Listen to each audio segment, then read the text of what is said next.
খুব হাসি মশকরা ঠাট্টা পাট্টা করে একেবারে সময় কাটাচ্ছিলেন। সে কি বন্ধুত্ব, গলায় গলায় বন্ধুত্ব। তো যাই হোক, এখন আমাদের রাষ্ট্রদূত একটা ইফতার পার্টি একটা দিয়েছিলেন, সেখানে নিমন্ত্রিত ছিলেন বিএনপি, জামাত। তা বিএনপি সব এসছিলেন, জামাতের লোকজন এসছিলেন।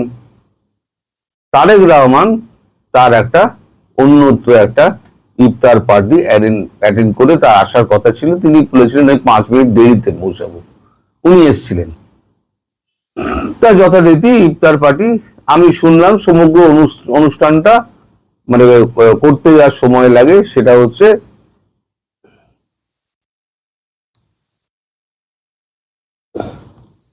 সমগ্র অনুষ্ঠানটা সময় লাগে প্রায় 45 মিনিট মতো, মানে টোটাল যে অনুষ্ঠানটা।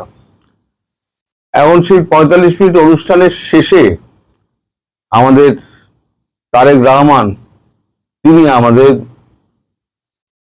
রাষ্ট্রদূতকে বললেন আপনার সঙ্গে আমার কিছু কথা আছে, গোপন কথা।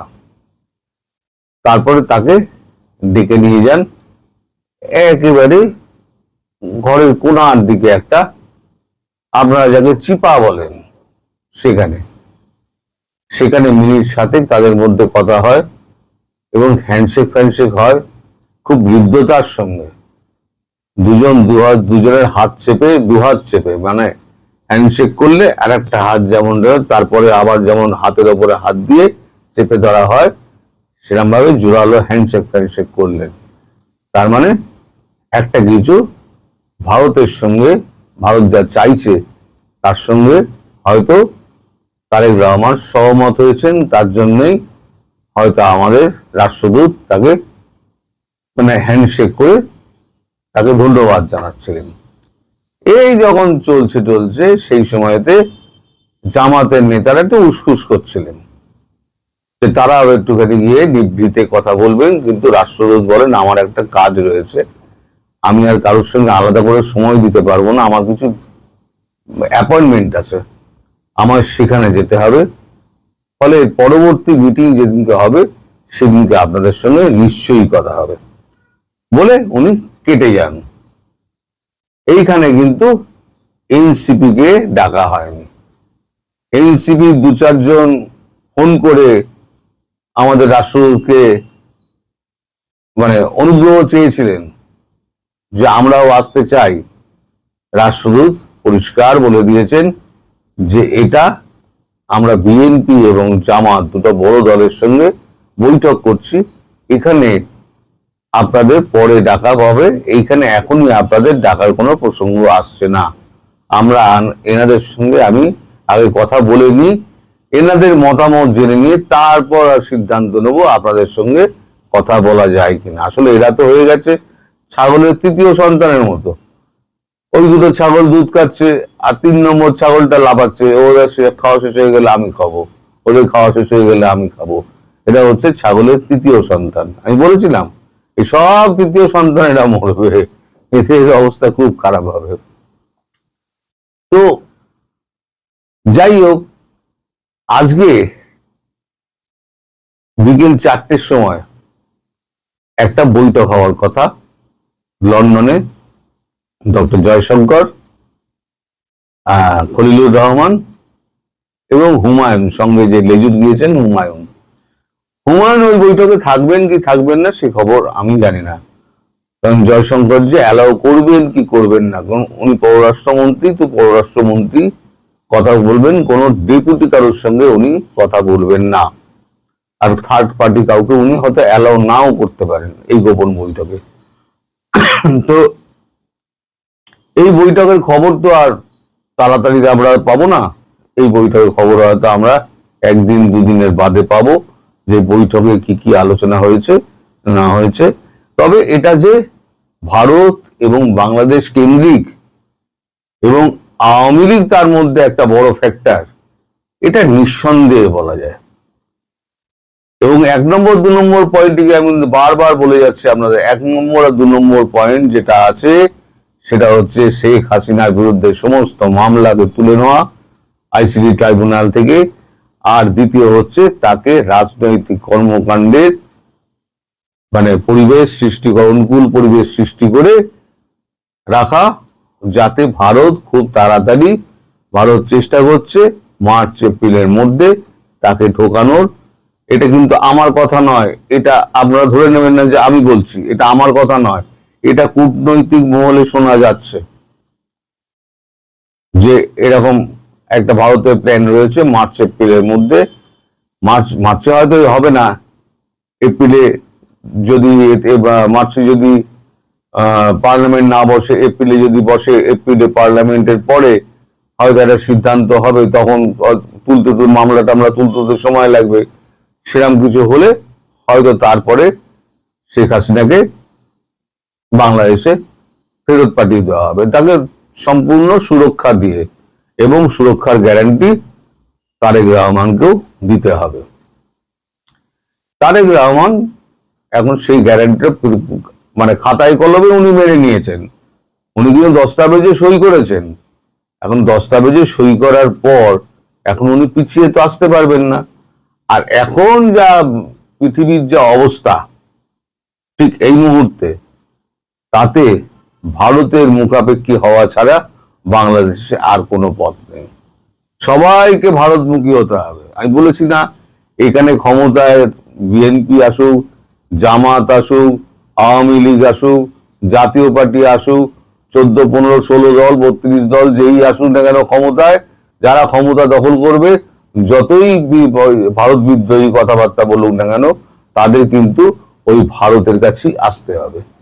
এখন মধ্যখানে গোল বেঁধেছে যেটা, সেটা হচ্ছে এই ট্রাম্পের সঙ্গে এখন ইউনূসের চুক্তি। এখন সেখানে যদি ভারত নাক গলায়, ভারত পরিষ্কার একেবারে বলে দেবে একটা অবৈধ সরকার, সেই সরকারের একটা অবৈধ লোক যিনি জোর করে ক্ষমতায় বসেছিলেন, এবং সেটা সিআইএ বসানো লোক, তাকে দিয়ে জোর করিয়ে করে নেওয়া কোনো চুক্তি কখনো ভ্যালিড হতে পারে না। ইন্টারন্যাশনাল কোর্ট অফ জাস্টিসে যদি ভারত চলে যায়, এই চুক্তি কিন্তু নিমেষে খারিজ হয়ে যাবে। সেটা কিন্তু বাংলাদেশ গিয়ে করতে পারবে না, সেটা ভারত তৃতীয় পক্ষকে করতে হবে। কারণ ভারতের সঙ্গেই বরাবর বাংলাদেশের সম্পর্কটা রাজনৈতিক, কূটনৈতিক সম্পর্ক এবং ব্যবসায়িক সম্পর্ক রয়ে গেছে। সেক্ষেত্রে ভারতবর্ষ বলবে কি, আমার ব্যবসায় ক্ষতি হচ্ছে, এরকম একটা চুক্তি করিয়ে নেওয়া হয়েছে চাপ দিয়ে। সেটা যদি হয়, ইন্টারন্যাশনাল কোর্ট অফ জাস্টিস কিন্তু বাংলাদেশের পক্ষেই রায় দেবে এবং এই চুক্তি বাতিল হয়ে যাবে। যেহেতু প্রথম ট্যারিফ চুক্তিটা সুপ্রিম কোর্টে খারিজ হয়ে গিয়েছে, ফলে ইন্টারন্যাশনাল কোর্ট অফ জাস্টিস তারা কিন্তু ওই সুপ্রিম কোর্টের যে রায় আছে, সেই রায়টাকে শিরোধার্য করে এই চুক্তিটা বাতিল করবে। তাহলে পরে কি হলো, অঙ্কটা দাঁড়ালো এটা, যে যদি ভারতবর্ষে সাহায্য পেতে হয়, তাহলে ভারতবর্ষের অনুগ্রহ পেতে হয়, তাহলে পরে ভারতবর্ষের দোরগোড়া এসে ওই পাপোশে পা মুছে ঢুকতে হবে। যত ভারত বিদ্বেষী যত সমস্ত ছিল না, ওই সমস্ত ছেড়ে দিয়ে খোলস চেঞ্জ করে ঢুকতে হবে, এবং আওয়ামী লীগকে পুরোপুরি রাজনৈতিক কর্মকাণ্ডের পরিবেশ গড়ে দিতে হবে। ভারত যেটা চেয়েছে, একটা গোলাগুলি না চালিয়ে, এটা হচ্ছে কূটনীতির জয় বলতে পারেন, একটা গোলাগুলি একটাও না চালিয়ে একেবারে একটা সরকারকে, যে সরকারটাকে ইউএস বসিয়েছিল, সেই সরকারটাকে ভারত উপরে ফেলে দিয়েছে। তারেক রহমানের সঙ্গে গোপন ডিল হয়েছিল, এবং কূটনৈতিক সূত্রে জানা যায়, মানে শোনা যায়, এটা আমি দাবি করছি না, আমি জানি কূটনৈতিক সূত্রে এটা শোনা যায় যে এই খলিলুর রহমানকে নিয়ে এত যে জল ঘোলা হচ্ছে, খলিলুর রহমান কি করে বিএনপিতে পররাষ্ট্রমন্ত্রী হলেন। আসলে খলিলুর রহমান তিনি আমাদের অজিত দোভালের খুব প্রিয় পাত্র, খুবই প্রিয় পাত্র, এবং অজিত দোভাল এটা খোলা কণ্ঠে কিন্তু বলে থাকেন। এই কথাটা বিএনপির কোনোভাবে বিএনপির কাছে গিয়েছে নিশ্চিতভাবে, কারণ এই খেলার মধ্যে কিন্তু মানে খলিলুর রহমানের এই যে ওইখানে আপনার ভারতের সঙ্গে এই আমেরিকার সঙ্গে চুক্তি, ভারতের সঙ্গে সখ্যতা, সার্জিও গোরের সঙ্গে বৈঠক, তারপর পল কাপুরের সঙ্গে বৈঠক, যত যোগাযোগ সব কিন্তু ওই হচ্ছে খলিলুর রহমান।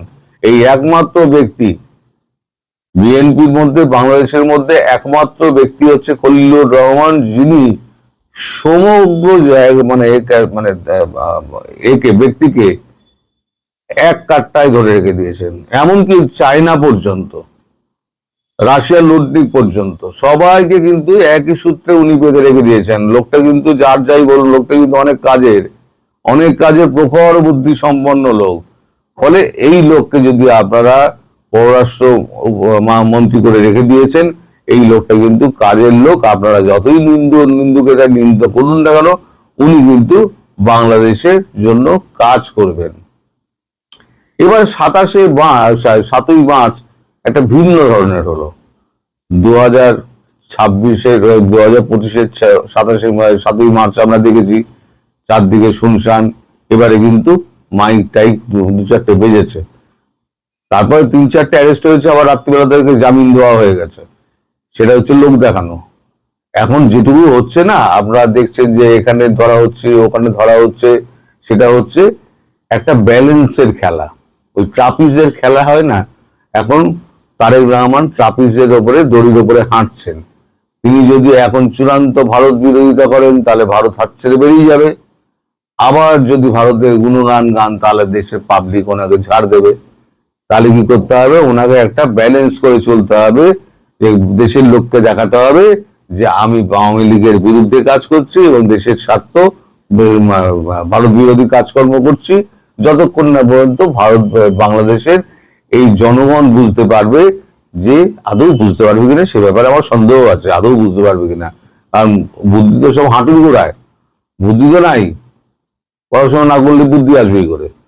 তো যাই হোক, এখন যতদিন না পর্যন্ত এরা বুঝতে পারছে, ততদিন পর্যন্ত তারেক রহমানকে এইভাবেই চলতে হবে। আর খলিলুরকে যে পছন্দ করেন আমাদের অজিত দোভাল, সেটা কিন্তু কোনোভাবে বিএনপির কানে গেছিল। তার জন্যই বিএনপি অজিত দোভালের কথাটা মাথায় রেখেই ভারতবর্ষের সঙ্গে সম্পর্ক ঠিক রাখতে হবে, রেখেই এই জিনিসটি করেছেন। এছাড়া আপনার তো শেখ হাসিনা, তিনি তো অডিও যে বার্তা দিয়েছেন চাঙ্গা করার জন্য দেশের মানুষকে, তার আওয়ামী লীগের সমর্থক এবং দেশবাসীকে, এবং তিনি বলেছেন আমি খুব শীঘ্রই ফিরবো। খুব প্রত্যয়ের সঙ্গে বলেছেন আমি খুব শীঘ্রই ফিরবো। তাহলে এই যে তিনি খুব শীঘ্রই ফিরবেন, এই কথাটা তিনি নিজে বলছেন না, কারণ তিনি পারিপার্শ্বিক অবস্থা জানেন, এখন সারা বিশ্বের অবস্থা তিনি জানেন, সেখানে ভারতের অবস্থানও তিনি জানেন। এখন ভারত একটা এমন অবস্থানে বসে আছে, ভারতের হাতে সব চাবিকাঠি, সব দেশের চাবিকাঠি কিন্তু ভারতের হাতে। সে কিন্তু চীনের বলুন, আমেরিকার বলুন, ইসরায়েলের বলুন, ইরানের বলুন, সব চাবিকাঠি কিন্তু ভারতের কাছে। ভারত চুপচাপ বসে বসে এখন খেলা দেখছে, একটা কথা কিন্তু ভারত বলছে না। ফলে তিনি যেটা বলছেন সেটা সরকারের সঙ্গে আলোচনা